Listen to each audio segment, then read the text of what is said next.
Start.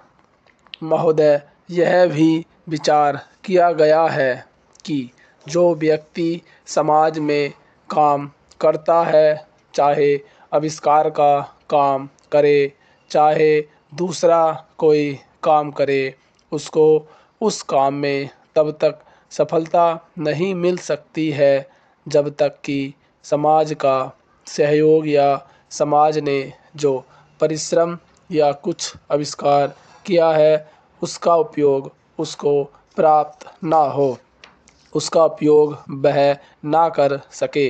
इसलिए जब भी कोई व्यक्ति किसी वस्तु का आविष्कार करता है तो आविष्कार करने में ना केवल उसका अपना परिश्रम रहता है, लेकिन साथ ही साथ समाज ने जो काम किया होता है, चाहे विज्ञान के क्षेत्र में या प्रौद्योगिकी के क्षेत्र में या किसी अन्य क्षेत्र में, उस सबसे भी वह लाभान्वित होता है।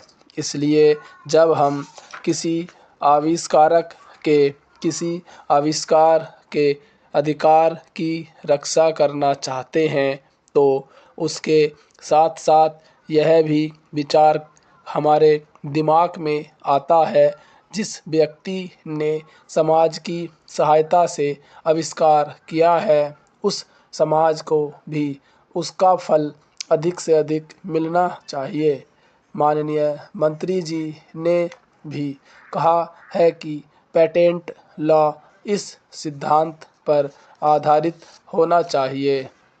मैं समझता हूँ कि पेटेंट लॉ के पीछे दो सिद्धांत निश्चित हैं।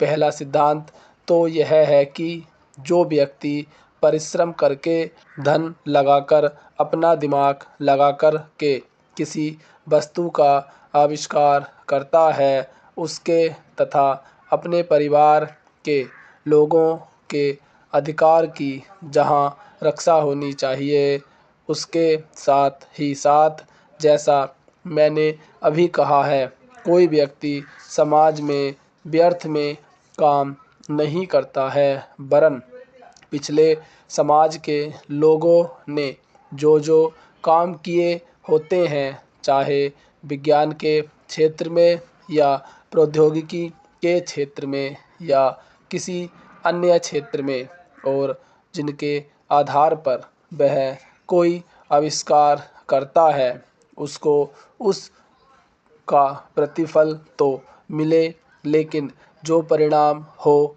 उसका प्रतिफल समाज को भी मिलना चाहिए।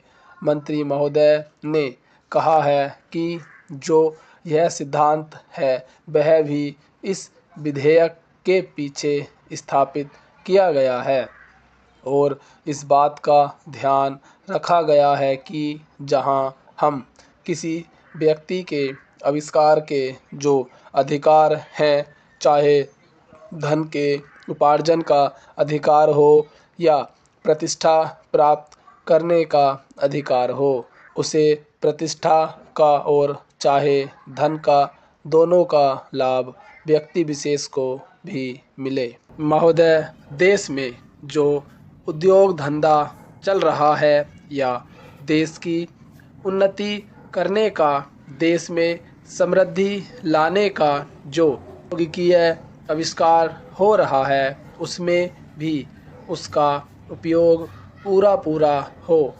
यदि ऐसा हो तभी मैं समझता हूँ कि हमारी पेटेंट प्रणाली सफल सिद्ध हो सकती है। यह प्रश्न उठ सकता है कि किस सीमा तक व्यक्ति के अधिकार की रक्षा की जाए और किस सीमा तक उसके अधिकार का हनन किया जाए, ताकि समाज का अधिक से अधिक लाभ हो, समाज उसका अधिक से अधिक उपयोग कर सके। एक दृष्टिकोण जो इसके पीछे है, हमें इस बात का अभिमान है कि हम 101 करोड़ हैं। हमारी कई जातियां, कई धर्म, कई भाषाएं और कई प्रकार के रीति रिवाज हैं। इस विविधता से हमें लाभ उठाना चाहिए। किंतु आज भेदभाव का भूत हमारे सर पर चढ़ रहा है। भारत को स्वतंत्रता मिली है, इसका अर्थ यह होना चाहिए कि गरीबों की सेवा के लिए आज तक हमें जो सुविधाएं उपलब्ध नहीं थी वे मिली है।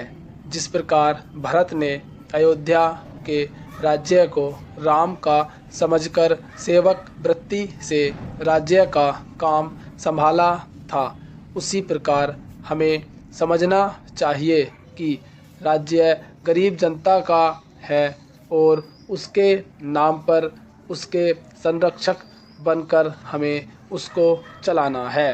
अब गरीब को ऐसा अनुभव होना चाहिए कि हर एक उसकी सेवा में लग रहा है। सूर्य के उदय होने पर धनी गरीब सबके घरों में प्रकाश पहुंचता है। ठीक उसी प्रकार स्वराज्य का लाभ सबको एक समान मिलना चाहिए। इसका सुख धनी निर्धन सबको बराबर मिलना चाहिए। जनता को हमने वचन दिया था कि स्वराज्य मिलने पर हम अपने दुख दूर करेंगे। अब समय आ गया है जब कि हमें अपने उस दिए हुए वचन को सार्थक करना है। इतने बड़े देश में विचार भेद होना स्वाभाविक है। देखना यह है कि हम लोगों के विचार में कुछ समान अंश भी है या नहीं। यदि है तो समान कार्यक्रम बनाइए। इस प्रकार कार्य करने से हमारे भेदभाव कम होते होते एक दिन मिट जाएंगे और अच्छी बातों का अपने आप उदय होने लगेगा। अगर उसी प्रकार भेद स्थापित करने का प्रयत्न किया गया तो लोग सत्ता के पीछे पड़ जाएंगे और स्वराज्य प्राप्त होने का आनंद हम लोगों को नहीं मिल सकेगा। स्टॉप।